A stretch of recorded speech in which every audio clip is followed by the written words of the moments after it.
Reactant है वो पूरा का पूरा प्रोडक्ट में कन्वर्ट हो जाएगा। और अगर प्रोडक्ट में कन्वर्ट होता है, क्या होता है, प्रोडक्ट में कन्वर्ट होता है तो we can call it as a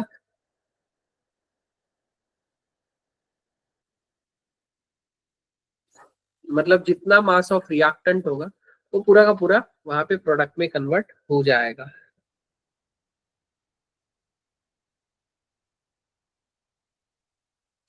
okay उसके बाद में नेक्स्ट जो है लॉ ऑफ डेफिनेट प्रोपोर्शन है। अब ये जो लॉ ऑफ डेफिनेट प्रोपोर्शन है, देखो हर इंसान की एक पर्सनैलिटी होती है, क्या हर इंसान की एक पर्सनैलिटी होती है, लेकिन उनमें या बाकी इंसानों में और उसमें एक कॉमन चीज होती है कि सब में जो भी चीजें होती है वो सेम होती है, जैसे कि दो आंख, दो कान, दो पैर, दो हाथ। तो ये सभी चीजें क्या होती हैं, सेम होती हैं। और अगर चीजें सेम है ओके तो वहां पे मतलब हम ये बोल सकते हैं कि वहां पे सेम है। ओके तो वैसे ही अगर हम डेफिनेट प्रोपोर्शन अगर लेते हैं तो डेफिनेट प्रोपोर्शन मतलब क्या होता है, कोई भी मॉलिक्यूल अगर होगा तो उसका जो प्रोपोर्शन है, प्रोपोर्शन बाय वेट ले लो, मोल्स ले लो, कुछ भी ले लो, वो वहां पे हमेशा फिक्स होगा। और अगर वो हमेशा फिक्स होगा, क्या वो हमेशा फिक्स होगा, तो यही लॉ वहां पे वो बताता है। ओके जैसे कि फॉर एग्जांपल अगर हमने लेक का पानी ले लिया, ओके कोई लेक है उसका पानी ले लिया, वही ओशन का, समुद्र का पानी ले लिया, या लेबोरेटरी में पानी है वो ले लिया, या अभी पोस्ट मानसून चल रहा है तो उसका वाटर ले लिया, तो सबका फॉर्मूला H2O ही है। अभी देखो इसका अगर वेट का परसेंटेज अगर लेते हैं या वेट का रेशियो लेते हैं तो 2:16 आता है। ओके 2:16 मतलब 1:8। ओके मतलब एक हाइड्रोजन का एक है, दो हाइड्रोजन के दो, इस टू एक ऑक्सीजन का 16। तो अगर 2:16 है मतलब 1:8 आ जाएगा। वही अगर आप मोल का रेशियो लेते हैं, मोल का रेशियो मतलब इसमें जो नंबर ऑफ एटम्स है वो, तो 2:1 होगा। वही अगर इसके परसेंटेज का अगर रेशियो लेते हैं तो हाइड्रोजन का जो परसेंटेज है वो 11.11 है, इस टू 88.89। ओके विच इज यहाँ पे given. Okay by weight. Okay मतलब आप डायरेक्टली परसेंटेज से रिप्रेजेंट कर सकते हो या दोनों में से इससे रिप्रेजेंट कर सकते हो। तो अकॉर्डिंग टू डेफिनेट प्रोपोर्शन या डेफिनेट कंपोजिशन, कोई भी मॉलिक्यूल किसी भी अलग अलग सोर्सेज से अगर मिल रहा है तो उसका जो केमिकल फॉर्मूला होता है वो सेम होता है हमेशा, उसमें किसी भी तरीके का चेंज नहीं होता है। क्या इसमें किसी भी तरीके का चेंज नहीं होता। एंड ये जो दिया है वो किसने दिया है, जोसेफ प्राउस नाम के साइंटिस्ट ने दिया है। क्या जोसेफ प्राउस नाम के साइंटिस्ट ने दिया है। ओके अगेन बहुत सारे एग्जाम्पल लिए। ओके जैसे कि ये एक एग्जाम्पल है, देखो एग्जाम्पल में क्या दिया है कि आपको 1.375 cupric oxide दिया है, was reduced by heating in the current of hydrogen and weight of copper that remain used, that's 1.0898. In another experiment 1.79 gram of copper was dissolved in the nitric acid and the resulting copper nitrate converted into cupric oxide by ignition. The weight of cupric oxide formed is was 1.476 gram. Show the result illustrate the law of constant composition. अब basically यहाँ पे आपको अगर boards में question पूछना है तो इस तरीके से पूछ सकते हैं, लेकिन अगर वहां पे आपको इसमें क्वेश्चन पूछना है, मतलब जेई में पूछना है, तो डाटा यही दिया जाएगा, बस आपको ये बोला जाएगा कि this data illustrates which of the following law, नीचे दिया गया कौन सा लॉ वो फॉलो करता है। तो देखो जैसे वेट ऑफ क्यूप्रिक ऑक्साइड दिया 1.375, एंड जब इसका अगर वेट ऑफ कॉपर लेते तो 1.089 है। ओके क्या 1.089 है। ओके अब अगर ऑक्सीजन का प्रेजेंस लेते तो 1.375 माइनस 1.098, तो ये 0.277 होता है। Hence percentage of oxygen in copper oxide अगर लेते हैं तो 0.277 मल्टीप्लाइड बाय 100 डिवाइडेड बाय 1375, ये ऑक्सीजन का परसेंटेज आ गया 20.14 फॉर कंडीशन 1। ये कंडीशन 1 के लिए है। अब बचा हुआ 100 में से अगर इसको निकाल दिया तो ये कितना आ जाएगा, दैट्स द 89.86। ये किसका होगा, कॉपर का होगा, और ये किसका है, ऑक्सीजन का है। और अगर ऐसा है तो यहाँ पे रेशियो क्या आया है, 89.86:20.14 आया है। वैसे सेकंड एक्सपेरिमेंट दिया है, देखो अगेन सेम चीज लिया है, बस रिएक्शन अलग किया है। तो वहां पे भी ऑक्सीजन का परसेंटेज सेम आ रहा है 20.18। मतलब ऑक्सीजन का परसेंटेज इधर भी सेम है, उधर भी सेम है। एंड अगर इधर ऑक्सीजन का और उधर का ऑक्सीजन का सेम है तो बचा हुआ किसका होगा, कॉपर का होगा। इसीलिए हम क्या बोलते हैं, अकॉर्डिंग टू परसेंटेज अगर सेम है, भले ही दोनों अलग अलग मेथड से बनाए हैं, लेकिन उनके अगर परसेंटेज सेम है तो हम वहां पे क्या कंसिडर करते हैं, we can consider it as a, जो भी उनका जो मॉलिक्यूलर मास या ये जो है वो क्या कर रहा है वहां पे, लॉ ऑफ कांस्टेंट कंपोजिशन वहां पे फॉलो करता है। क्या करता है, law of constant composition follow करता है। तो कभी कभार आपको क्या दिया जा सकता है, वहां पे वेट का परसेंटेज जा सकता है, मोल्स दिए जा सकते हैं, एटॉमिक मासेस दिए जा सकते हैं, उसमें से कुछ भी दिया जा सकता है। उसके बाद में नेक्स्ट जो है, that's the law of multiple proportion. अब देखो law of multiple proportion exactly वहां पे किसके लिए है, या हम ये किसके लिए इस्तेमाल करते हैं। तो basically law of multiple proportion जो है, अगर सपोज दो एलिमेंट है और अलग अलग कॉम्बिनेशन में वो अगर कंबाइन होना चाहते हैं तो इस लॉ के अकॉर्डिंगली वो हो सकते हैं। ओके, लेकिन फिर हुआ है या नहीं हुआ है ये कैसे चेक करेंगे। ओके, तो इसमें एक एलिमेंट जो है वो हमेशा कांस्टेंट रहता है। क्या रहता है, एक एलिमेंट कांस्टेंट रहता है। एंड जो अदर एलिमेंट है, क्या जो अदर एलिमेंट है, अदर एलिमेंट का जो रेशियो होता है, that's the small whole number होता है। मतलब रेशियो जो होगा वो वहां पे क्या होता है, सिंपल होल रेशियो होता है। क्या होता है, सिंपल होल रेशियो होता है। और अगर सिंपल होल रेशियो है तो फिर कैसे होता है, देखो जैसे कि for example hydrogen and oxygen ले लिया। अब हाइड्रोजन एंड ऑक्सीजन को कंबाइन जब हम करते हैं तो यहाँ पे एक तो H2O के फॉर्म में कर सकते हैं, या दूसरा H2O2 के फॉर्म में कर सकते हैं। अब दोनों केस में अब कॉमन क्या है, that's the hydrogen, hydrogen is the common. मतलब यहाँ पे भी H2 कॉमन है और यहाँ पे भी H2 कॉमन है। ओके, अब रहा किसका सवाल, इस ऑक्सीजन का और इस ऑक्सीजन का। तो देखो इनके वेट्स का अगर हम रेशियो लेते हैं तो यहाँ पे एक ऑक्सीजन है, एक ऑक्सीजन मतलब उसका वेट ले लिया हमने 16। ओके भाई, अगर ये दूसरा ऑक्सीजन है तो उसका वेट ले लिया 32। क्यों, क्योंकि एक ऑक्सीजन का 16, दो ऑक्सीजन का 32। तो 16 इज 32 अगर लेते हैं, क्या लेते हैं, 32 अगर लेते हैं तो ये क्या हो जाएगा, 1:2। और अगर 1:2 होता है, क्या होता है, 1:2 अगर होगा तो ये क्या है, एक सिंपल स्मॉल रेशियो है या सिंपल होल रेशियो है।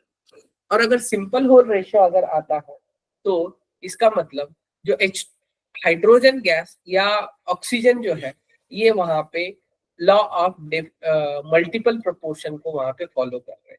क्या, लॉ ऑफ मल्टीपल प्रोपोर्शन को फॉलो कर रहे हैं।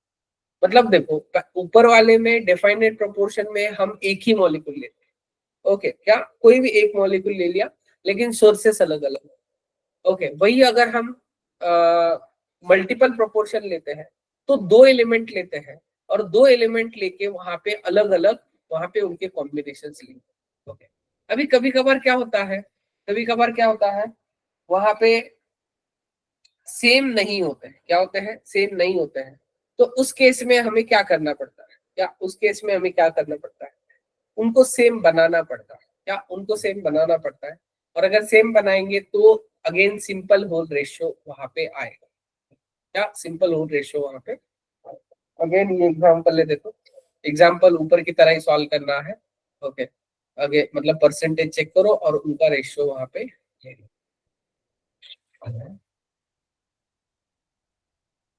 हेलो,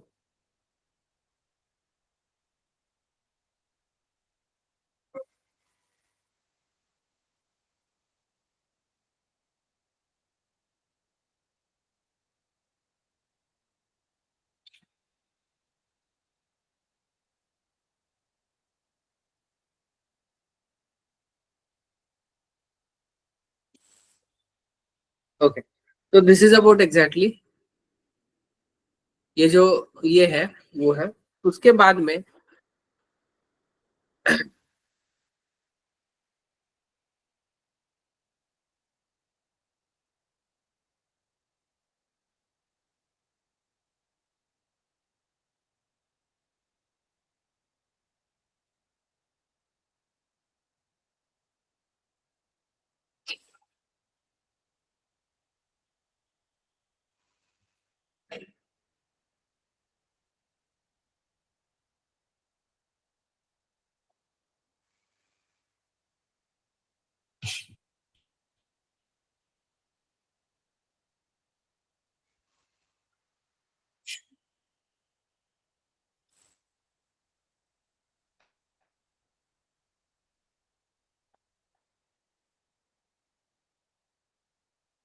नेक्स्ट जो है that's the Gay Lussac's law.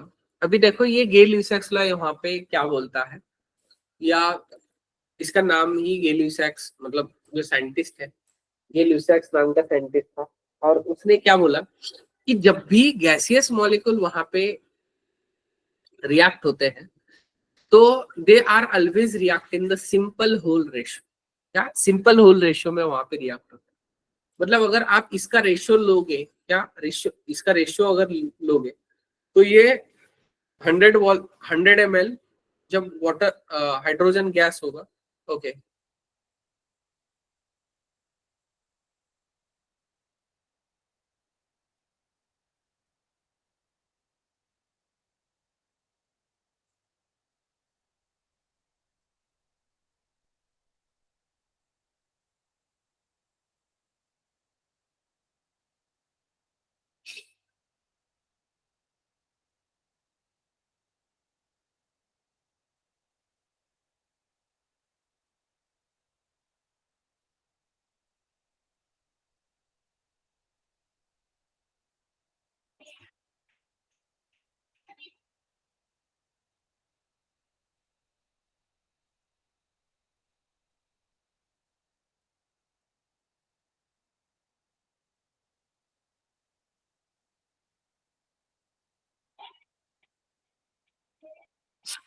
तो जब भी वो कंबाइन होंगे, कंबाइन होते होते टाइम कैसे होंगे, they are always combine in simple whole ratio, simple whole ratio में वो कंबाइन होते हैं।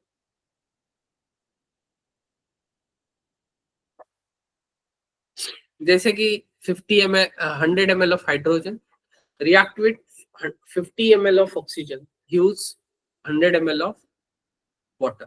ओके, मतलब इनका जो कॉम्बिनेशन होता है वो हमेशा सिंपल होल रेशियो में होता है। और अगर सिंपल होल रेशियो में होता है मतलब इसको हम ऐसे भी ले सकते हैं, 1 volume of H2 plus 1 volume of H2 plus 1 volume of O2 gives 2 volume of H2, क्या 2 वॉल्यूम ऑफ H2। ओके, तो इसका अगर हम रेशियो लेते हैं तो सिंपल होल रेशियो क्या आ जाएगा, दैट्स अ 2:1 आ जाएगा। क्या आ जाएगा, 2:1। ओके, मतलब जो भी रेशियो होगा वो हमेशा सेम होगा। ओके, तो this is about exactly Gay Lussac's. Okay, उसके बाद में नेक्स्ट जो है दैट्स डाल्टन्स एटॉमिक मॉडल, क्या डाल्टन्स एटॉमिक थ्योरी। तो देखो बेसिकली हम जिस मैटर का स्टडी कर रहे हैं, क्या जिस मैटर का स्टडी कर रहे हैं, ओके, वो बेसिकली एक इंडिविजिबल पार्टिकल से बना है, उसको उसने नाम दिया एटम, नाम दिया, क्या नाम दिया, एटम नाम दिया। एंड जो भी ऑल एटम्स जो है, ओके, क्या ऑल एटम्स उनके प्रॉपर्टीज कैसे होंगे, आइडेंटिकल प्रॉपर्टीज। आइडेंटिकल मतलब फिजिकल और केमिकल दोनों प्रॉपर्टीज वहां पे सेम है। वही अगर एटम ऑफ डिफरेंट एलिमेंट्स अगर हम लेते हैं तो उनके प्रॉपर्टीज वहां पे क्या होंगे, डिफरेंट हो।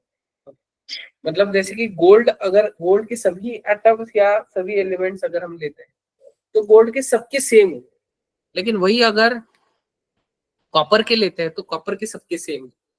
उसके बाद में compounds are form when atoms of different elements combine in the simple whole ratio.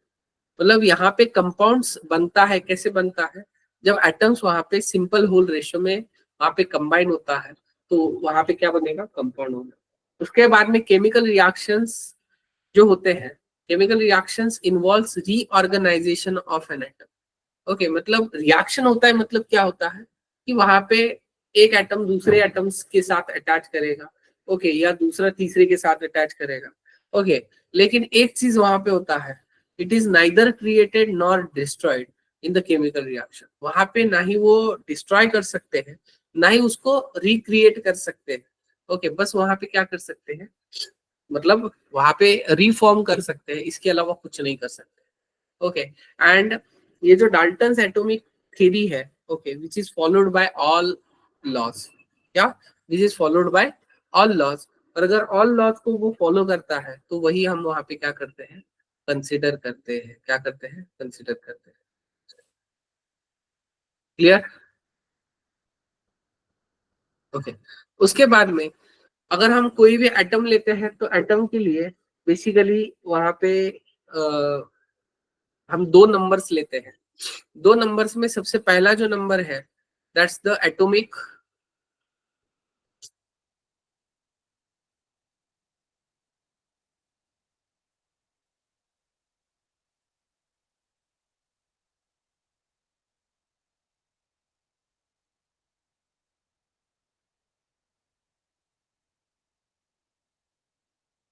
एक लेते हैं एटॉमिक नंबर,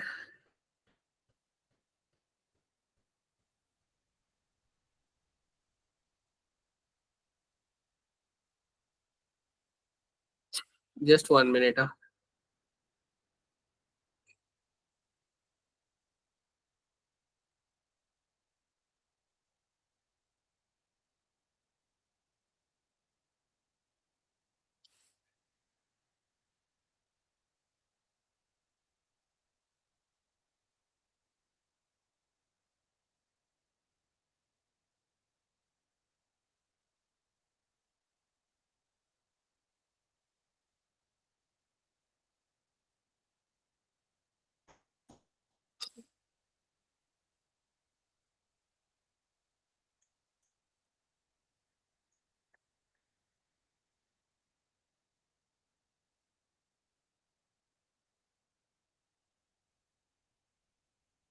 तो देखो, हम बेसिकली दो नंबर्स यहाँ पे किसी भी एटम को रिप्रेजेंट करने के लिए इस्तेमाल करते हैं। एक है atomic number, which is represented by z, z is equal to e is equal to के होता है। मतलब वहां पे जितने इलेक्ट्रॉन्स या प्रोटॉन्स वहां पे होंगे उनको हम जेड से इंडिकेट करते हैं, एंड वही हमारा एटॉमिक नंबर। दूसरा जो होता है वो एटॉमिक मास नंबर होता है। और अगर एटॉमिक मास लेते हैं, ओके, तो उसको हम ए से इंडिकेट करते हैं, पी प्लस एन लेते हैं। क्या लेते हैं? पी प्लस एन लेते हैं। मतलब number of proton plus number of neutrons लेते हैं। क्या लेते हैं? Number of protons plus number of neutrons लेते हैं, ओके। और अगर ऐसा है, क्या, अगर ऐसा है तो वहां पे number of protons plus number of neutrons वहां पे हम लेते हैं। और अगर ऐसा है तो देखो, बेसिकली एटॉमिक मास या एटॉमिक वेट जो होता है, वो क्या होता है, ये हम बेसिकली किसके लिए लेते हैं, एक रेफरेंस बोल के वहां पे जो भी, जैसे कि रेफरेंस बोल के, ये तो हमारा डायरेक्ट मेथड हो गया। लेकिन एक्चुअल में एटॉमिक मास या एटॉमिक वेट हम कैसे फाइंड आउट करते हैं? तो कैसे फाइंड आउट करते हैं, तो जैसे हम कहीं सब्जी लाने जाते हैं या कुछ चीज लाने जाते हैं, ओके, तो उस वहां पे क्या करता है जो शॉपकीपर है, वो क्या करता है, वहां पे उसके पास जो बैलेंस होता है, एक साइड में एक सेम वेट का कोई भी वेइंग चीज रख देता है, और दूसरे साइड में वहां पे जो चीज आपने उसको बोली है वो वहां पे डालने को बोल देता है। और डालने के बाद वहां पे जब वो इक्वल हो जाएगा तो आपको वो दे देगा, ओके। मतलब क्या करता है, इट कैन, ही और she consider as a reference. वैसे ही हम एटॉमिक मास या किसी भी एटम का अगर जब मास फाइंड आउट करने वाले हैं, ओके, तो उसके लिए हम वहां पे क्या कंसिडर करते हैं, एक रेफरेंस कंसिडर करते हैं। और वो जो रेफरेंस कंसिडर करते हैं, क्या,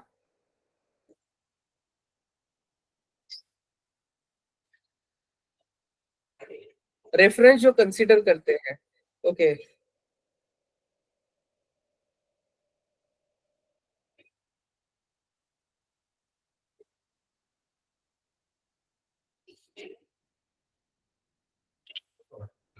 जो रेफरेंस कंसीडर करते हैं वो वहां पे C12 मतलब C12 isotopes of carbon consider करते हैं, और वो जो आइसोटोप ऑफ कार्बन है उसके जितने वेट्स या उसके जितने एटम्स है उसका जितना मास होगा उतने जब हम मास लेंगे तो वही हमारा क्या होगा, एटॉमिक मास होगा।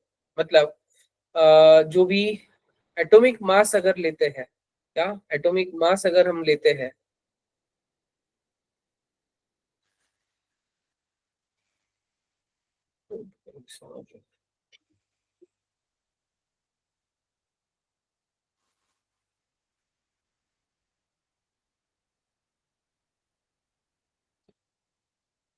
जो एटॉमिक मास का यूनिट होता है एएमयू होता है,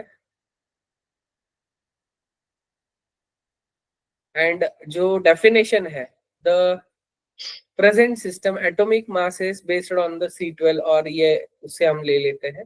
ओके, एंड ये जो है वो अगर हाइड्रोजन लिया तो 1.008 टाइम्स लेते हैं, वही अगर C12 ले लिया तो 12 टाइम्स ले लेते हैं। क्या लेते हैं? 12 टाइम्स लेते हैं। और ये एक आपको वैल्यू याद रखना है, 1 AMU is equal to 1.66 into 10 to the power -24 gram. Okay, मतलब AMU मतलब एक एक एटम का मास होता है। क्या होता है? एक एटम का मास होता है। उसके बाद में एवरेज एटॉमिक मास होता है। देखो, अब ये जो एवरेज एटॉमिक मास है वो बेसिकली हम किसके लिए इस्तेमाल करते हैं?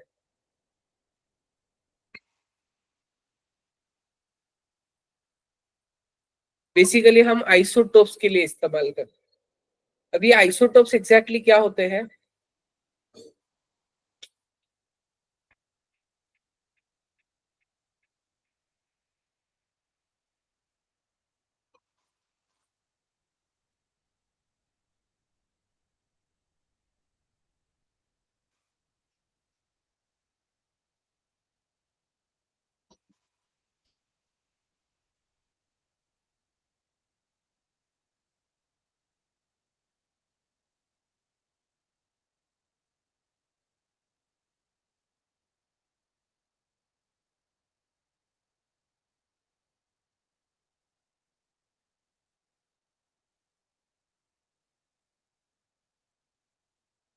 जो आइसोटोप जो होते हैं ना,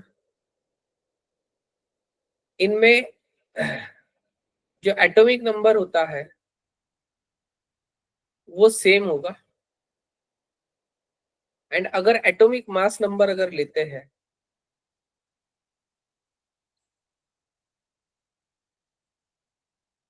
तो वो होता है डिफरेंट। तो जैसे कि फॉर एग्जांपल C6 12 है, C6 13 है, C6 14 है, ये तीनों क्या है? आइसोटोप्स। किसके? कार्बन के। और अगर तीनों का मास अलग अलग है, क्या तीनों का मास अगर अलग अलग है तो वहां पे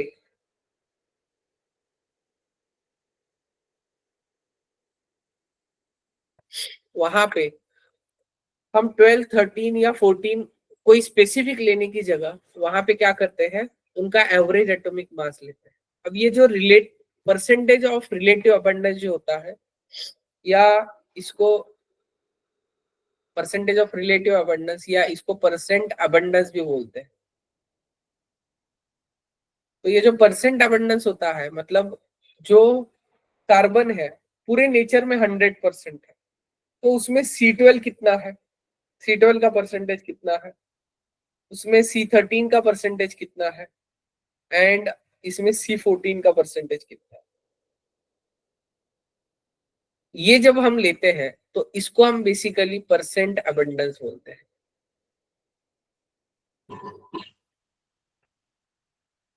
क्या बोलते हैं? परसेंट अबंडेंस बोलते हैं।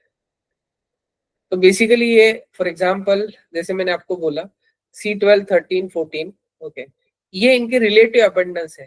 ओके, मतलब ये क्या है? परसेंटेज है, एंड उनके एटॉमिक मासेस ये ले लिया, तो वहां पे एटॉमिक मास जो आता है वो 12.011 आता है। तो this is about exactly stoichiometry. उसके बाद में नेक्स्ट जो है दैट्स द मोल कॉन्सेप्ट।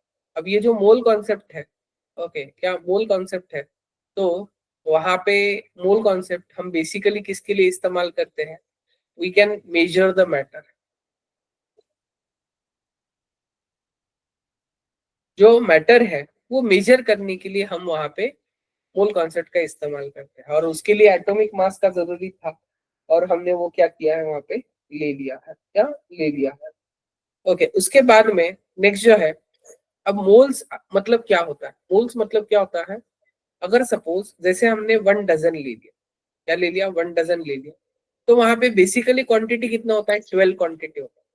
वही अगर 1 ग्रॉस ले लिया तो 12 डजन लेते हैं, या 144 क्वांटिटीज लेते हैं। क्या लेते हैं? 144 क्वांटिटीज। जैसे 12 क्वांटिटीज को हम 1 डजन ले लेते हैं, वैसे ही अगर सपोज 1 मोल ले लिया, क्या ले लिया? 1 मोल ले लिया, तो वहां पे 6.023 into 10 to the power 23 particles होते हैं। और पार्टिकल का मतलब क्या होता है? वहां पे हम एटम ले सकते हैं, मॉलिक्यूल ले सकते हैं, आयन ले सकते हैं, इसमें से कुछ भी ले सकते हैं। ओके, मतलब depending upon what we have taken. Okay, अगर कोई कंपाउंड ले लिया तो मॉलिक्यूल, सपोज कोई एलिमेंट ले लिया तो एलिमेंट में एटम्स होंगे। सपोज कोई सॉल्ट ले लिया, मतलब जो घर में हम खाने के लिए सॉल्ट इस्तेमाल करते हैं, वो अगर सॉल्ट ले लिया तो उसमें क्या होंगे? आयंस होंगे। क्या होंगे? उसमें क्या होंगे? आयंस होंगे। ओके, जैसे कि अगर फॉर एग्जाम्पल 1 मोल अगर लेते तो 6.023 into 10 to the power 23 atoms होते हैं। वही अगर 2 मोल्स अगर लेते हैं तो 12 into 10 to the power 23 molecule, atom या आयंस हो सकते हैं। वही अगर 0.5 ले लिया तो 3 into 10 to the power 23 ions, molecules, atoms वहां पे होते हैं। ओके, उसके बाद में वही अगर हम मोल कॉन्सेप्ट अगर लेते हैं, mole concept basically 1 mole is equal to क्या होता है?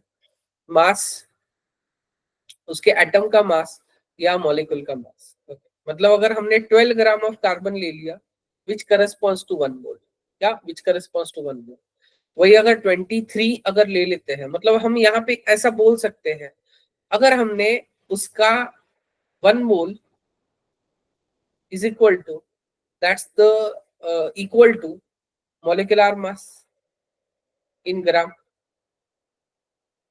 या एटॉमिक मास इन ग्राम, क्या एटॉमिक मास इन ग्राम। जैसे कि 12 ग्राम अगर ले लिया तो 1 मोल है, तो 24 को क्या होगा? 2 मोल हो जाएगा। अब देखो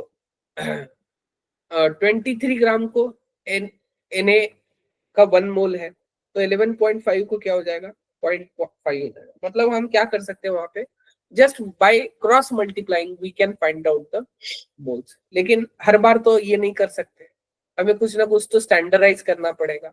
तो इसके लिए हम मोल का फॉर्मूला जो इस्तेमाल करते हैं, क्या इस्तेमाल करते हैं? जो मोल का फॉर्मूला है,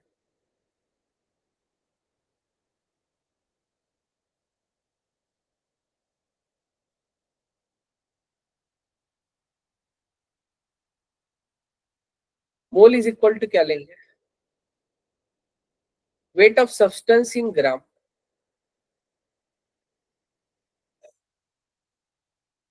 divided by atomic oblique molecular mass.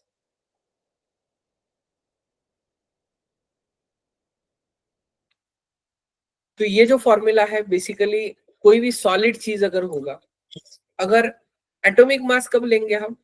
जब भी कोई एलिमेंट होगा तो हम उसकी जगह पे एटॉमिक मास लेंगे, और जब भी कोई मॉलिक्यूल होगा तो उसकी जगह पे हम मॉलिकुलर मास, क्या लेंगे? मॉलिकुलर मास लेंगे। क्लियर है? ओके, और अगर ऐसा है, क्या अगर ऐसा है तो इसी से हम वहां पे क्या करते हैं? मोल जो है वो फाइंड आउट करते हैं। तो ये बेसिकली सॉलिड के लिए है। वही अगर हमें गैस के लिए मोल्स फाइंड आउट करने हैं, तो अगेन यहाँ पे एक कंडीशन हम कंसीडर करते हैं, किसी भी गैस का। ओके, लेकिन उससे पहले हम एक एवोगैड्रोस लॉ देखते हैं। देखो, अब एवोगैड्रोस लॉ क्या है? तो अगर हम सेम टेम्परेचर एंड प्रेशर के ऊपर अगर इक्वल वॉल्यूम ऑफ गैसेस अगर लेते हैं, क्या लेते हैं? इक्वल वॉल्यूम ऑफ गैसेस अगर लेते हैं, या सेम वॉल्यूम ऑफ गैसेस लेते हैं, तो उसमें सेम नंबर ऑफ मॉलिक्यूल्स होंगे। और अगर सेम नंबर ऑफ मॉलिक्यूल्स अगर होंगे, क्या होंगे? Same same number of molecules अगर होंगे, तो वहां पे जो मॉलिक्यूल्स है क्या, जो मॉलिक्यूल्स है ओके, वो अगर सेम होंगे तो उनके मोल्स भी क्या होंगे, वहां पे सेम होंगे। ओके, तो ये जो 22.4 है which is for the all the gases, बस यहाँ पे कंडीशन क्या होना चाहिए, एक तो एसटीपी होना चाहिए या एनटीपी होना चाहिए। ओके, इन दोनों कंडीशन के लिए ही वो अप्लाई होता है। अब एसटीपी मतलब क्या होता है, स्टैंडर्ड टेम्परेचर एंड प्रेशर। वही अगर एनटीपी लेते हैं तो नॉर्मल टेम्परेचर एंड प्रेशर लेते हैं। तो टेम्परेचर अगर लेते तो 0 डिग्री सेल्सियस और 273 केल्विन होता है, एंड प्रेशर अगर लेते तो 1 एटीएम या 76 सेंटीमीटर ऑफ एचजी और 760 एमएम ऑफ एचजी और 1.013 इंटू 10⁵ न्यूटन पर मीटर स्क्वायर। ओके, तो ये बेसिकली क्या होता है, प्रेशर होता है, प्रेशर होता है। ओके, मतलब अगर मुझे किसी भी गैस के मोल्स अगर फाइंड आउट करना है तो गैस के मोल्स के लिए फाइंड हम फॉर्मूला क्या इस्तेमाल करेंगे, mole is equal to volume of gas.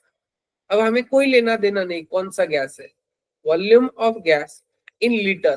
देखो लास्ट टाइम हमने जो फॉर्मूला लिया है उसमें वेट ऑफ सब्सटेंस इन ग्राम चाहिए था, अगर ग्राम में नहीं होगा तो आपको उसमें उसको कन्वर्ट करना पड़ेगा। Volume of gas in litre divided by 22.4 at STP oblique NTP. वही अगर ये लेते हैं, क्या लेते हैं, एसटीपी या एनटीपी। अब एसटीपी या एनटीपी कंडीशन नहीं हो तो आपको ये फॉर्मूला याद रखना है, N is equal to PV divided by RT. Actually आपने स्कूल में PV is equal to NRT, इसको हम आइडियल गैस इक्वेशन बोलते हैं। देखो, तो अगर गिवन टेम्परेचर प्रेशर और वॉल्यूम से अगर मोल्स आपको फाइंड आउट करना है तो आप कैसे करोगे, N is equal to PV by RT से फाइंड आउट करो। क्या, N is equal to PV by RT से फाइंड आउट करो। ओके, तो इस तरीके से आप क्या कर सकते हो, मोल जो है फाइंड आउट कर सकते हो। ओके, ये दिया है आपको, टेबल देख दिया है, देखो। अब जब मास से आपको मोल्स फाइंड आउट करना है तो इसमें इससे इधर जा सकते हो।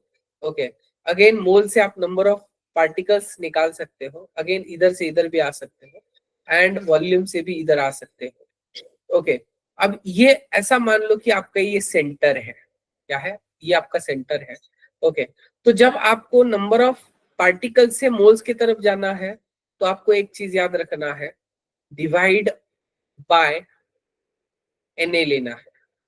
डिवाइड बाय एनए मतलब क्या है, एवोगैड्रोस नंबर है।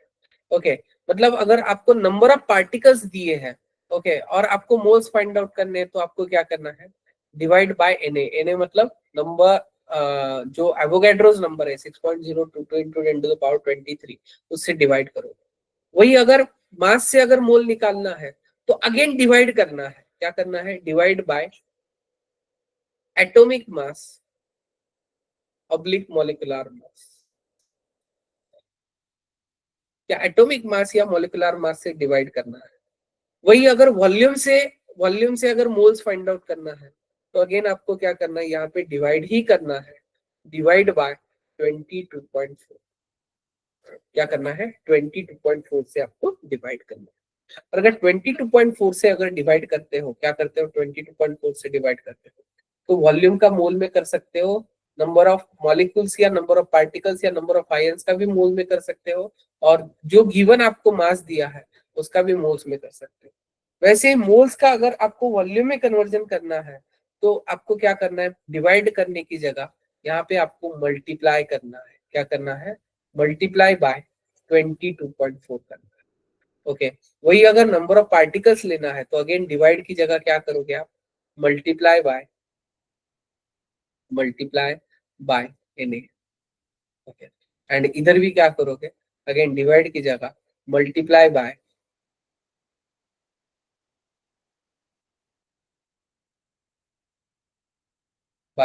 Atomic oblique molecular mass. Okay, atomic या मॉलिक्यूलर मास से उसको क्या करोगे, मल्टीप्लाई करो। और अगर मल्टीप्लाई करते हो तो आपको उसका मास, वॉल्यूम या नंबर ऑफ पार्टिकल्स वहां पे मिल जाए। अब देखो कभी कभार ऐसे भी होता है कि आपको दिए जाते हैं मास, क्या आपको किसी गैस का क्या दिया जाएगा, मास दिया जाएगा। और अगर मास दिया जाता है ओके, और आपको पूछा जाएगा कि वॉल्यूम क्या है। ओके, तो आपको क्या करना है, सबसे पहले मास से मोल्स में जाओ एंड मोल से फिर वॉल्यूम की तरफ जाओ। मतलब ये इंटर कन्वर्टेबल है।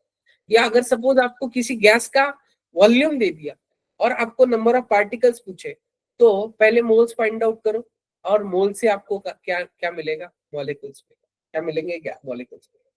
वही अगर आपको मास दिया और नंबर ऑफ पार्टिकल्स पूछे, तो मास से मोल्स निकालो, मोल से नंबर ऑफ मॉलिक्यूल्स निकालो, क्या नंबर ऑफ मॉलिक्यूल्स निकालो।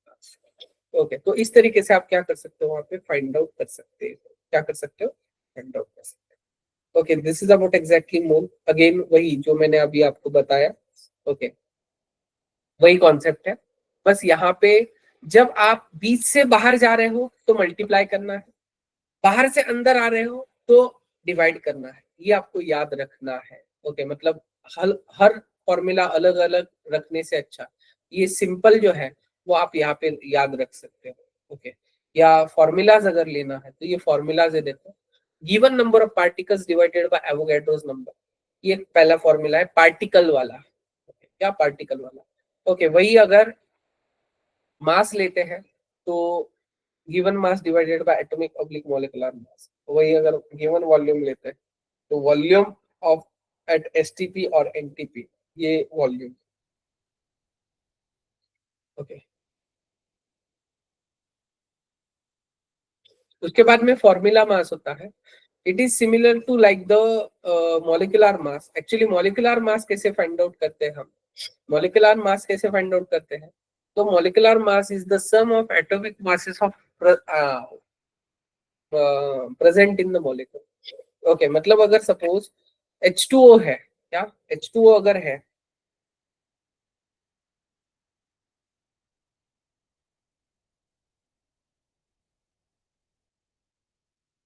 तो यहाँ पे दो हाइड्रोजन है, मतलब 2 into H plus 1 into O।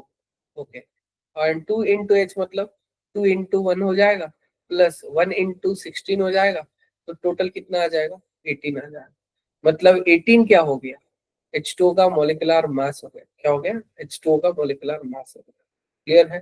तो this is about exactly molecular masses या मोलिकुलर मास। तो by using molecular mass we can find out the moles।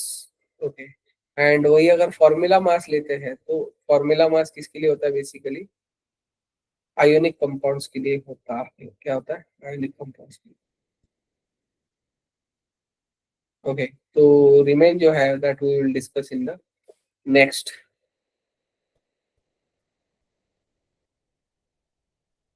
Again यहाँ पे आपको जो भी चीजें हैं, ओके, ड्राइव के ऊपर आपको मिल जाएगी, उसका लिखो, पढ़ो।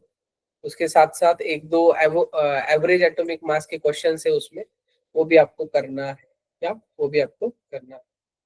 तो remain will discuss in the next class tomorrow. Okay, bye bye, take care.